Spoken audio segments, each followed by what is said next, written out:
Give yourself permission to burn it down and start it over. You already built it once, and now you are armed with what not to do moving forward. Rebuild it.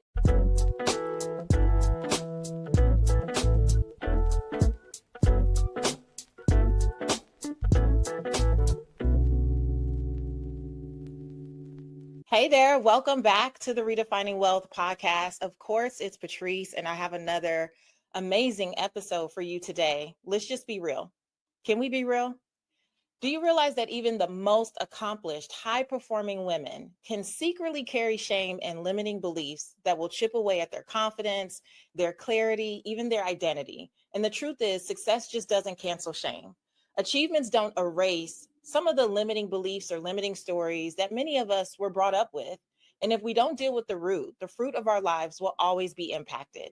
That's why I invited today's guest, Chauncey Pham, to be here, because she is bold, outspoken, and such an unapologetic voice who's been building multiple brands and businesses, all while being herself and becoming her own hero. You've also maybe seen her confidently flipping those zombie houses for 2 seasons on the A&E network alongside her husband, Derek. And she brought that same unfiltered, unapologetic authenticity to some of those houses that were left for dead. But on the show, she doesn't just sugarcoat reality. And just like here, she's going to be bold, real, and refuse to hide behind perfection. I asked her to be here because it reminds me so much of what my good friend Rachel Luna talks about in chapter 3 of her book, Permission to Offend. And as you know, this entire season of Redefining Wealth is really dedicated to sharing Rachel's legacy, her framework, her words, everything that I know meant so much to her, because this girl, this book, The Compassionate Guide for Living Unfiltered and Afraid, Permission to Offend, is such a blessing. And I just want more people to be able to see how that plays out in real life, right? Because the truth is, we need to get real about what our identity is anchored in. We need to release the shame that was never ours to carry and dismantle those beliefs that keep many of us playing small when we know that we were born for greatness. So today we're pulling back the curtain on how to recognize some of those stories that no longer serve us, how to give voice to our truth and be bold and adopt new beliefs that align with the next version of you. So once I give you the affirmation of the week, which for this season we're calling permission slips, the next voice you hear will be Chauncey Pham. This week's affirmation is, I give myself permission to choose beliefs that align with who I desire to be. I give myself permission, the right, to choose beliefs for myself, knowing that I am no longer bound to labels or roles that maybe others have placed on me. I trust that the values that I now define will always guide me closer to the life that I was really created to live. I release the need to prove, defend, or explain my choices because my conviction is enough. I honor my freedom to evolve, to unlearn, and to stand firm in what feels true and aligned for me now.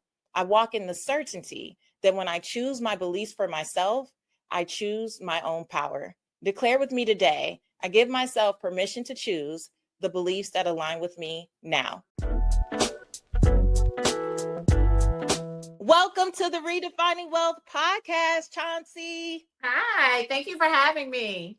Oh my goodness. Okay, you guys, full disclosure, let me tell you how we got here today. So, the week that Rachel passed, I felt very strongly, it was probably within 48 hours, that I wanted to dedicate the next season of this podcast to Rachel. We are 8 years in, 20 million downloads in, and I feel like I've had an amazing opportunity to share my work as it has evolved. But the reality is none of us get here by ourselves. And Rachel has been such a blessing to me for the last 10 years. And so much of what we've talked about privately on our prayer calls, in our little texts, in our little ratchet DMs have made us both who we are and who so many people, came to love for both of us. And the reality is I felt like I needed her legacy to keep going. And so even though I was very emotional and it was very tender, I had this little prayer moment where I was like, Rachel, I'm going to dedicate this season to you, but you got to show me the people. And some of those were people I already knew. And some of those people will be people I had never seen in my life.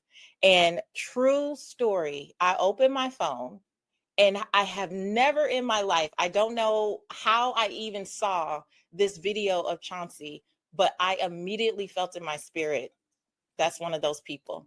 And you guys, I was on the scroll. I just watched video after video after video. And there was something about how bold and unapologetic you were, how unfiltered you appeared to me on, Instagram. I just messaged Chauncey, a stranger on the internet. I just messaged and said, hey, like, this is where I am. This is what's happening. This is who my friend was. And I feel like she like sent me to you. I feel like as soon as I opened the phone, you were there, and I got sucked in, and I was like, oh no, this is Rachel saying, get her.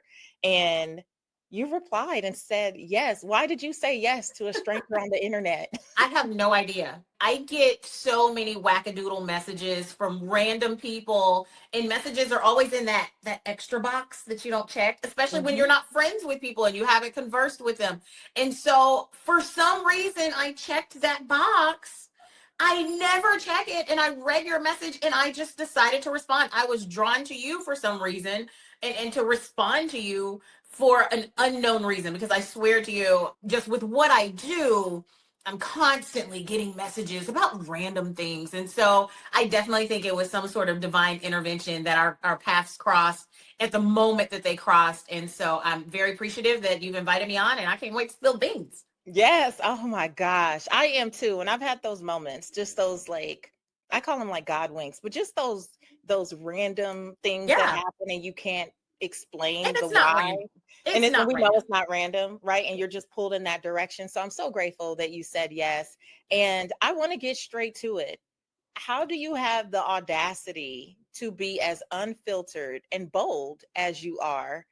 And coming from a small town in Texas, like, let's get to it. Were you raised Yes. with this level of boldness, or did it have to be birthed out of something else? It came from it. So let me tell you a quick little story that I have not really shared with many people, and only people that really know me know this.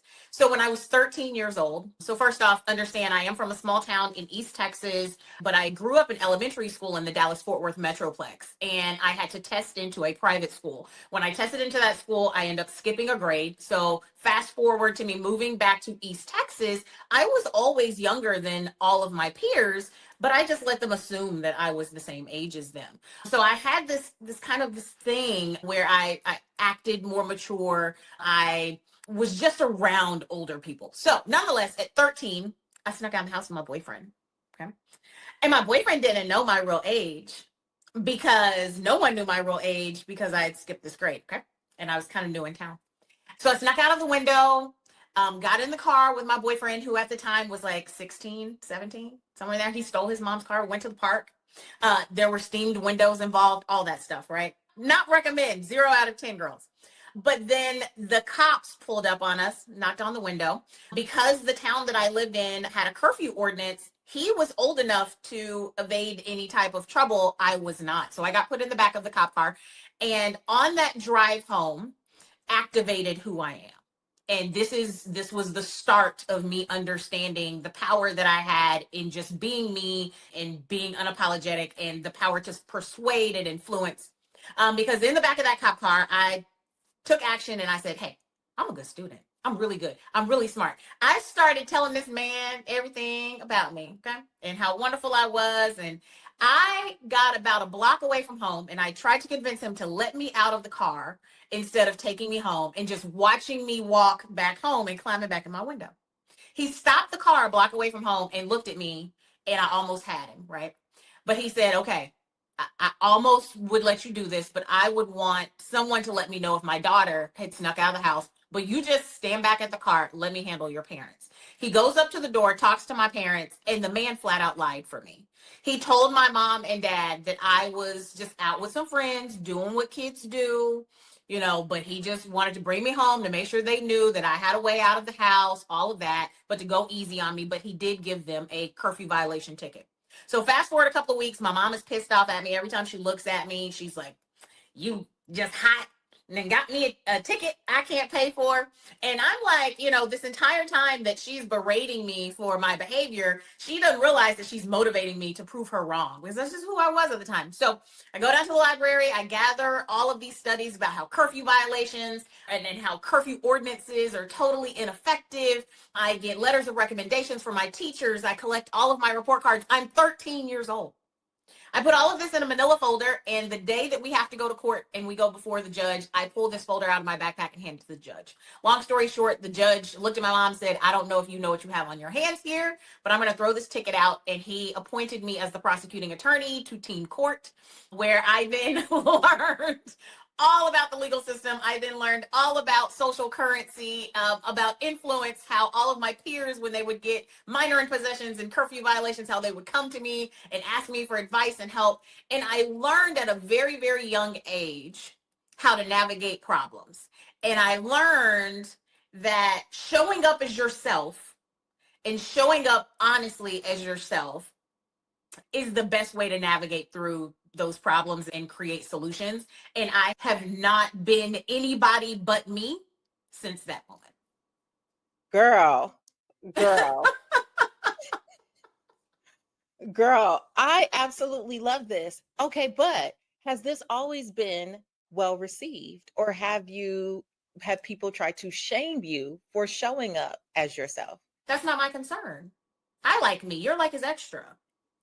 I've never needed other likes. And so it has never concerned me. Literally, from the time that I was 13, I understood that by being myself and standing in who I am and learning how to provide solutions to people and fixing problems, regardless of how people felt about me, if I could fix problems, then I'm doing what I'm supposed to do.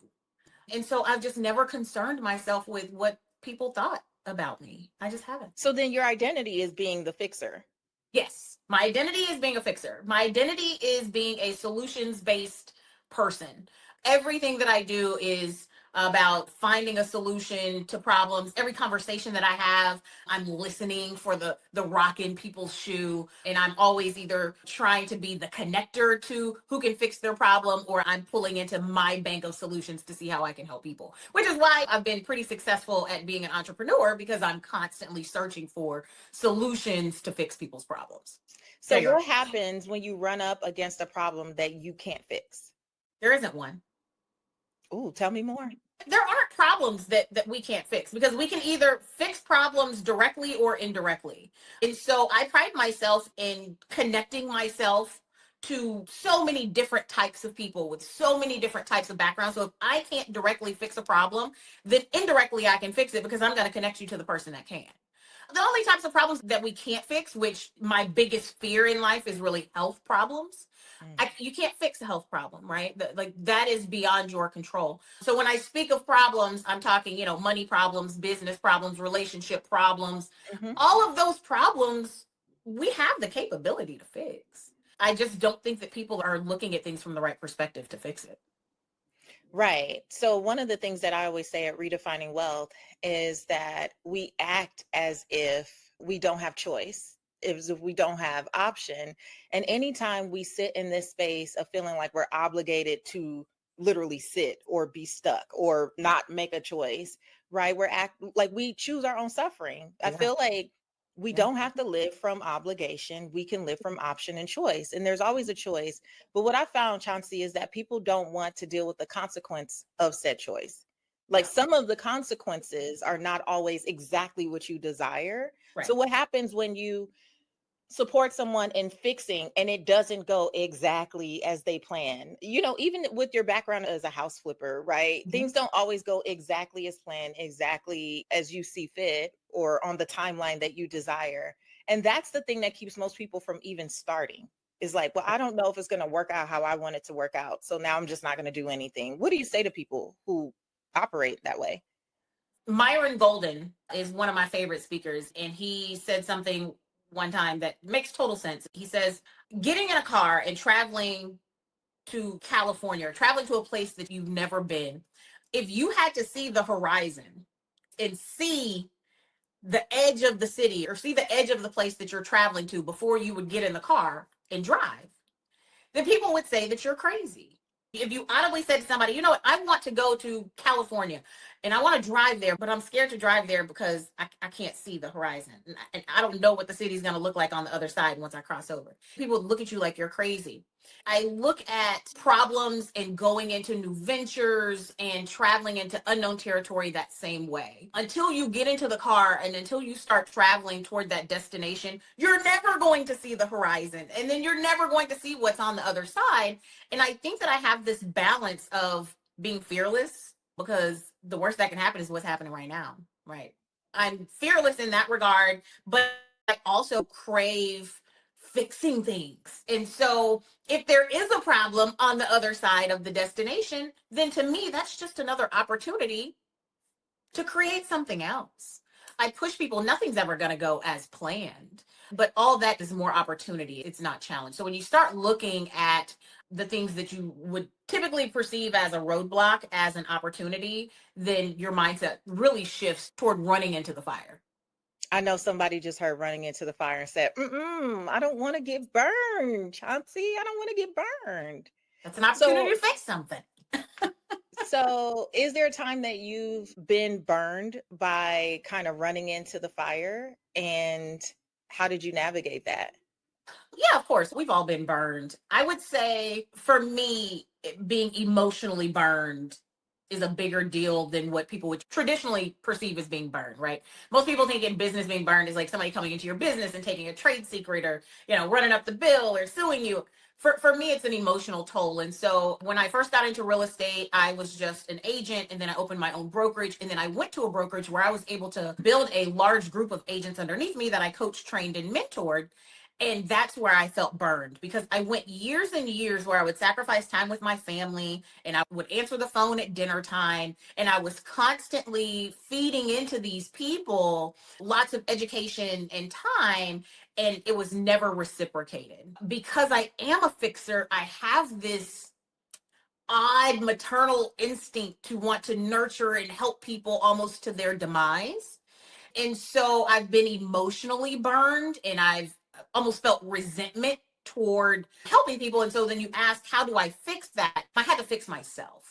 I had to understand that a lot of the burning that was happening to me was because I hadn't created healthy boundaries for myself and for my business, and that I wasn't operating from a smart place. I was operating from a place where I thought that giving my time freely to people was value, instead of actually like making them value my time and by creating boundaries. And so that's how I've kind of mitigated, being burned emotionally. Being burned with all of the other stuff financially, in business relationships, that's just par for the course. Yeah. All of that is necessary for you to learn and understand how to move forward and navigate. Yeah, absolutely. I mean, we've all been there, the ups and downs, the roller coaster of it. And I wouldn't trade it for anything. I think entrepreneurship has been the biggest personal development project of my life. Like, Agreed. entrepreneurship is the thing that is going to really teach you what you're made of and where some of those gaps are. And it's funny that you brought up that giving so much, you felt like that was the value. I actually started the season with a conversation around friendships. This is something that I learned because of Rachel. And I realized how often for myself as well, I just thought that I was being a good friend by showing up for people in all these different ways. Sure, I'll be at your event. Sure, I'll get on your stage. Sure, I'll do this, anything to support you. And I wasn't recognizing, Chauncey, like the layers of friendship or the different levels to it. And I've since defined the core, like the core of those people, like, yes, you need me, I'm there. We have those unfiltered, no holds barred conversations, all those things. Those people get a higher priority, higher access. I was giving that privilege to people who were really in the crowd. They really, so I had the core, the crew, the crowd.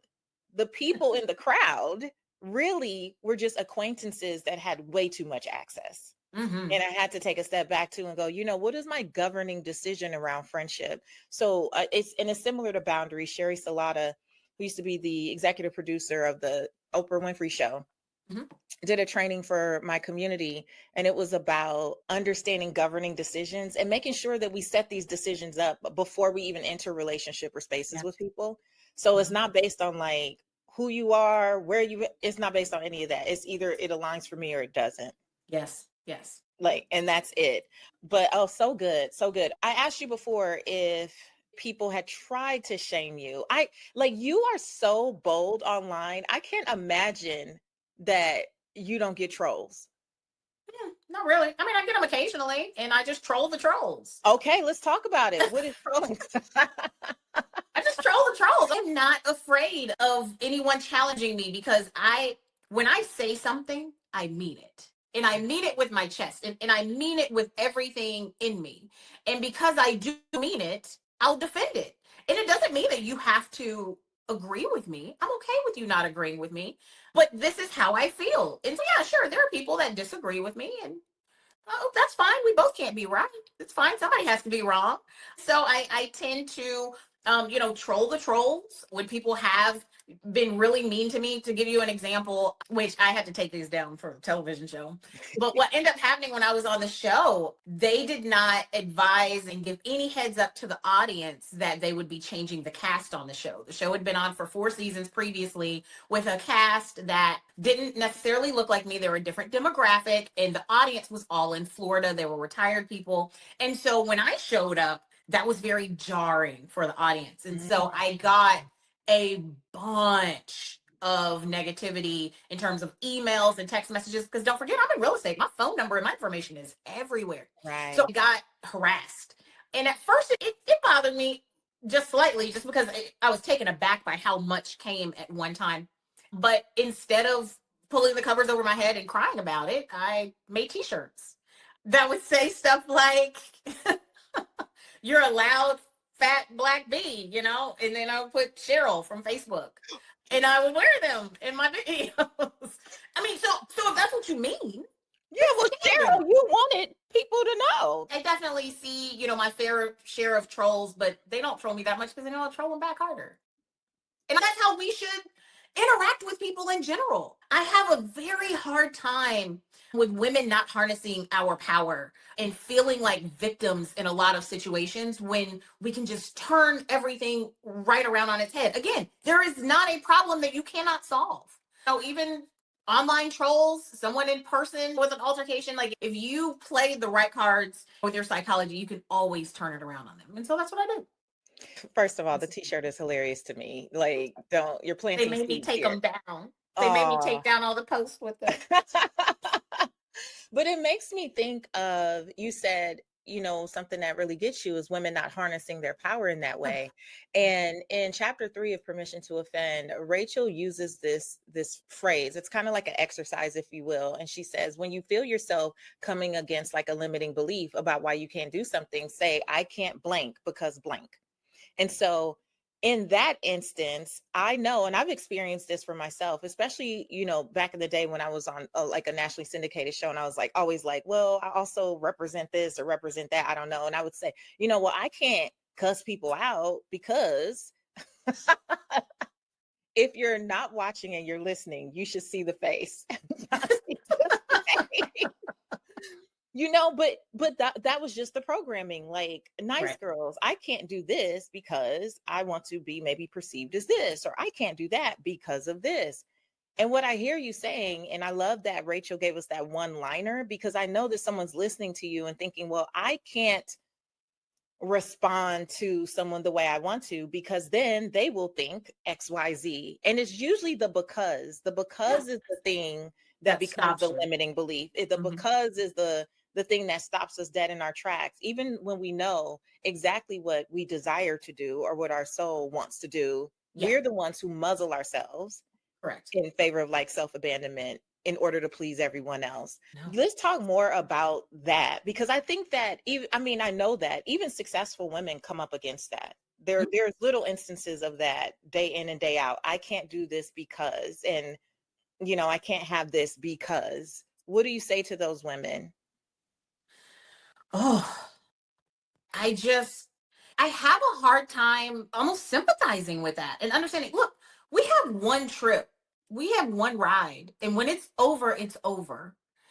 And I just refuse to have lived in a way that was not fully me.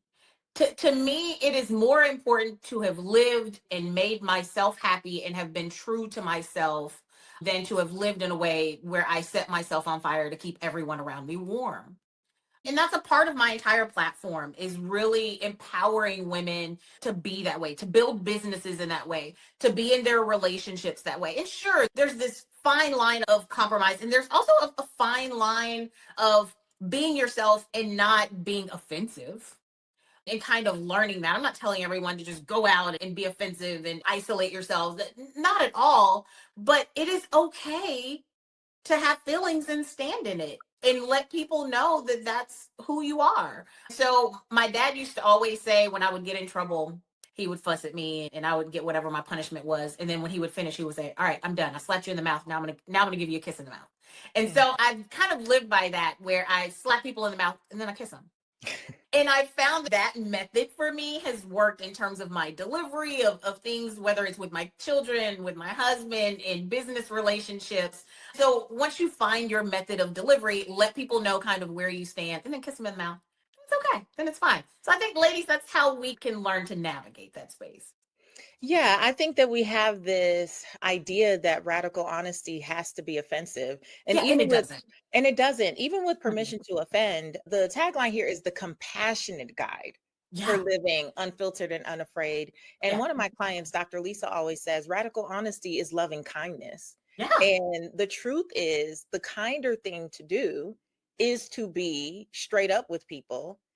And I think Christine Hassler says, give people the dignity of their own process. The thing is, you can process what I say however you want. I know that my intention is never to be mean spirited. I'm not a mean spirited person Yeah. at all. I'm just not a nasty person. And also, you're not going to do whatever you want over here.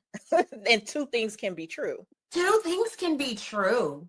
Two things can absolutely be true. And I love that. I've never really been able to articulate that well. So I'm glad that you said that, which is, I tell people the truth out of compassion. And that is what I feel like is my gift to people. I have so many people that thank me for that. That say, thank you in how we conversed and how our interaction went. You made me kind of look within and be honest with myself and be true to myself. And so I just think that, just learning how to navigate that in your own way and communicate in a way where you're getting your point across without being offensive is important. Yeah. Okay. So you mentioned being married. I know your husband was on the show and you guys work together in the Yeah. business. Yeah. Okay. So how does this direct communication go in that dynamic? Do you find yourself ever having to switch hats, like when you're not in the business stuff and it's now personal, or is it just the same all the way through? It's the same all the way through. So that means that my husband is crazy. Okay. Because and he says it all the time. He's like, most men, they just get normal women. I had to go and get you. I'm crazy. But no, he likes a challenge and he knows that I'm going to give him a challenge. But it works. It works well. It's taken us years. We've been working together now for about the last 8 years. And it took us a while to understand our lanes and how to work in work, but then also have our personal life separate. And not gonna lie, those two things tend to blend, but what we've gotten good at is understanding what we're good at. So I don't try to tell him what to do and he doesn't try to tell me what to do, but I 100% stand in my truth and what I feel, whether that's personally or in business, and we roll with it just fine. Nice, nice. What was dating like though before him? It was awful. Dating for me was absolutely terrible because I'm so direct. I'm not a good flirter. And so it would just be like, "Hey, I saw you looking at me. Do you like me? Here's my number." And it, and it was just very awkward. So guys either just they liked it or they didn't. So dating before him was very tough, but then when I met him, it worked. Like we needed each other. I Yeah. love it. Okay. So you've been a pretty direct person since you were about 13 years old, for sure, probably before then. And it sounds like you've been good at communicating your needs, wants, and desires, yet you still found that you had some challenges with boundaries. Yeah. So was it just in that working relationship, or if you look back over your life, did you see a thread where that kept coming up in some form or fashion? Yes, that's a great question. And so in work, in situations where people depend on me, I have a very hard time, or I previously had a hard time being direct with those people. So the oddest thing And I don't know what this is, but when people worked for me before, I had a tough time telling them that they sucked at their job because I am a very easy boss. I tell you what needs to be done. I allow you to be an adult because we are all adults. I'm not going to babysit you. I'm not going to hold you accountable because you know you got to pay bills. I'm not going to tell you to get up and work every day. I am easy. And it was very difficult for me in those situations to have tough conversations because I figured if people sucked at their job working for me and I was this easy, then they wouldn't make it out in the rest of the world. And it was my responsibility to take care of them. And I really struggled with that. Again, I think that goes to my maternal instinct to nurture people, but it only came up with subordinates and people that like worked under me. And I just felt like I had to just over give and over nurture them to my own demise. And so that is the one thing that set me on fire that I had to tweak in my business. And so I essentially burned everything to the ground when it came to my business and rebuilt it the right way, which allowed me to be who I am Girl, okay, maybe this is why Rachel sent me to you. Maybe this is why, because I feel the same way. I can be very direct in like negotiations now. or like peer stuff and all that stuff. Mm-hmm. But when it came to people who would work on my team, I would be so invested in people personally. And that is just because I am a coach by nature and I love to see people win. And I can see more in people than sometimes they see in themselves. Correct. And I am one of those people where I'm like, when you work on my team, I want you to leave better. Yeah. I want you to leave better in every sense of the word. We have the 6 pillars of wealth here. And so whether that is, you know, your fit pillar, people pillar, space pillar, faith pillar, work, I want everything about your life to expand because of being. But sometimes I find that I want that for people more than they want it for Absolutely. themselves. Absolutely. And I'd be like, let me just coach. Let me have another conversation. Maybe they need more training. Maybe they need this. And I felt the same. Like, I'm one of the easiest people to work for because I don't bother people. Yeah, I I just don't bother like, you. I'm very clear about what I want, what the outcome should be. I'm going to give you SOPs, Yeah. training, all the things. And it works with people who want to work. Yeah, absolutely. And I'm hands off, but I struggled so hard with managing people, so much so that I have now built my business where I do not have very many people that I manage. I have one person that I manage and I lean mostly on automation because I really struggle with I just don't want to have those conversations. I just don't. It's just not necessary. What I love too, though, is like acknowledging that, knowing how you want to feel and be in your Yeah, business, and then giving yourself permission to just go and do that. absolutely. Absolutely. Yeah. So it's back to what we said. I think, especially for many of us who have been like in the online space predominantly, there's this perception that the bigger the team, the better the business. And for me, Yeah. the bigger the team, like the business was suffocating me. Yes, I absolutely. did Yeah, not like like I it. don't want to scale. I don't want to scale anymore with more people and more responsibility and more people looking to me to be the rainmaker and bring the like I don't want any parts of that. Again, standing in what makes me happy and what makes me feel good and who I am and what my thoughts are, I will stand on that. And the fact that just because someone has scaled this massive business and they have a massive organization does not necessarily mean that they are happier or that their business is more successful. We run on really high margins because we are very lean in our operations. And I think that's the best way to run a business, especially for your sanity when you are in this type of space. And so, Absolutely. That essentially is why I started redefining wealth in the first place. It was really to teach people that wealth was not just money and material possessions as we've been fed. Wealth, yes. the real definition, the original 12th century definition, is the condition of well being and happiness. Oh, And so we have this culture and society and social media and all these things telling us, like, no, you're only well if you aspire to have bigger and bigger and better and better and more and yeah. more. Yeah. And it's like, what happened to the peace? Yeah. Like, what happened to the happiness? What happened to the joy as the standard for what you do and how you do it? And for us, I would say too, a lot of the women that I coach, they love what they do. They don't like how they do it anymore. Absolutely. And you saying Absolutely. giving yourself permission to burn it down. Oh, yeah. Give yourself permission to burn it down and start it over. You already built it once, and now you are armed with what not to do moving forward. Rebuild it. Don't be afraid of what's on the other side of that horizon. Get your ass in the car and drive toward the new destination. It is okay. You will never see what's there unless you start driving. We essentially kind of burned everything down. I was in the retail real estate space, coaching, training, and mentoring just realtors that were trying to sell houses. Then I moved over into more of the investing space, and I really, really like it here.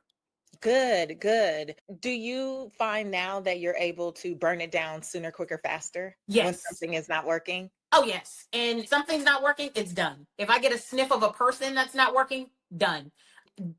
Going through what I did the first time with building everything has made it to where, yeah, I'm not wasting time anymore. Yeah, because life is short and it It's is so short. very fragile. And as you said in the beginning, we only have this one trip, right? Yeah. And to spend it trying to please everyone else, make all these people happy, set ourselves on fire over and over to keep other people warm, like just do all the for what? At the end For of the what? day, what do you want to be said about people's experience of you? I want people to applaud the fact that I lived authentically and that I was me. I don't know who this person was. I cannot remember, but I saw an excerpt in a book, a woman that said that when she passed away that she wanted everyone to clap and give her a round of applause Mm. for having lived. Instead of crying, she wanted them to clap for having lived an authentic life and having been her. And that's exactly what I want. I don't want anyone to talk about how sacrificial I was. I don't want anyone to talk about how I gave my last when I didn't have anything. I want people to say, you know what? She lived, and she Mm. lived in her way, and she lived on her terms. And I applaud that because Yeah. that is very rare. It is. It is. And this topic, like all of these things have been swirling in my mind all year because earlier in the year I attended a celebration of life service for a woman that I knew. And all of the people who stood up and talked about her talked about how sacrificial she was for them. And while there wasn't a dry eye in the space and it was very emotional when I left, I remember just sitting in the car and weeping. And I ended up sharing this in the Redefining Wealth app. And I started weeping again because it was so heavy on my heart how applauded she was for not choosing herself over and over and Over over and again. over. And I was like, I do not want people at my celebration of life, funeral, whatever, my daughter decides to do, whatever happens to commemorate my life. I don't want people applauding the fact that I chose them over me for my Yes. entire life. Yes. Yes. I was like, and Yes. this is why these conversations are so important. So by the time several months later of Rachel's passing, I'm like, my friend had multiple diagnoses with cancer. And in between that, she was writing a best-selling book, going on the Today Show, still hosting an event, still doing the things that she wanted to do. And I know that that was offensive to people. Yeah. I know because I know the conversations of people who were like, well, you need to not, and you need to sit, and you need to write, and you need to this, and you need to that. But she lived unfiltered and unafraid. She wanted to do the things that she wanted to do. And because she did that, the gift that the world gets, that we get to have behind. Do I feel like she's gone too soon, Chauncey? Absolutely. 45 years old, absolutely. But I'm so proud that she left this amazing body of work for all of us to still learn from, and Yes. for her girls to still be able to read as they become women. Yeah. Yeah. Yeah. And that's the same way I feel about myself. Like when I started this podcast, it was supposed to be just for a year. I was like, I'll give it a year. Look where you are. I'll give it a year. I don't know. And now we're 8 years in. And at the time of this recording, over 425 episodes of my voice, Wow. like whether it's myself or just talking to amazing people like you, that my daughter and hopefully my daughter's children one day will be able to say, oh, that's my grandma, listen to her go. Listen to her. That's my Gigi. Listen to Gigi. All right. You know, and not just my own daughter, but just the many voices. We've quoted so many people today, and We have. and then that's the thing, right? Is being bold enough to put it out there. And you started this whole thing by saying the power, something around like the power of just being yourself. Yeah, I just absolutely. want more of us to feel confident in the fact that being ourselves are That's enough. enough. It's enough. It's enough. Yeah. Oh, thank you, Rachel, for this gift of dropping Chauncey in front of me. How can people stay connected with you?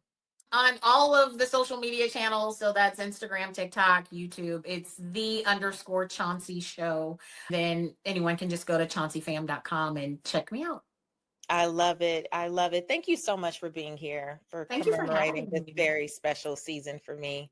Yes. Oh, you guys, I hope you enjoyed this amazing conversation with the Chauncey Fam. You see why I liked her? I was just like, this bold type of energy is something that I know Rachel would be so, yes, friend for. That's how she talks to me. Yes, friend. I know she would be so excited about this conversation because even when we talked about the reasons that so many of us as women, no matter how successful we've been, we still hold ourselves back. We can still get sucked into the limiting beliefs. We still do this little what if they don't like me dance. I just wanted you to know that anchored in identity, which is chapter 3 of the book, is real. Knowing who you are, knowing what you desire to do, why you desire to do it, and making no apology about it is how we can redefine wealth for ourselves. It's how we can live more unfiltered, unafraid, and unapologetic. And it is not just words in a book, because there are women out here like Chauncey that are doing that and showing you how you can do that as well. So make sure you check her out on all of the channels that she mentioned, TikTok, Instagram. We will make sure that we link in the show notes. And of course, come into the Redefining Wealth app, where every day I go live. And these are the types of conversations that we have. I believe the people that you surround yourself with will either help the vision that you have for your life expand or contract. You have to be around people who keep the energy of possibility and not lack in limitation. And as Chauncey said, this is about knowing that there's always a solution. We don't have to sit in our frustration when there are solutions always available to us. Many of us just don't want to choose because we don't want to deal with the consequences. But I guarantee you, whatever consequence comes with your choice, one, not only have you moved forward, and so you've made progress towards what you say you desire, but two, it's going to be another opportunity for you there to rise in your power and know exactly who you are. And like Chauncey, use your gifts in the backseat of that cop car and use what you have to make it happen and get the result that you desire. So I hope this conversation was a blessing to you. I'm Patrice Washington. You can find me at Seek Wisdom PCW on Instagram, patricewashington.com. And until next time, I want you to go live your life's purpose, find fulfillment, and keep earning more without ever feeling like you have to chase money. We'll talk to you later.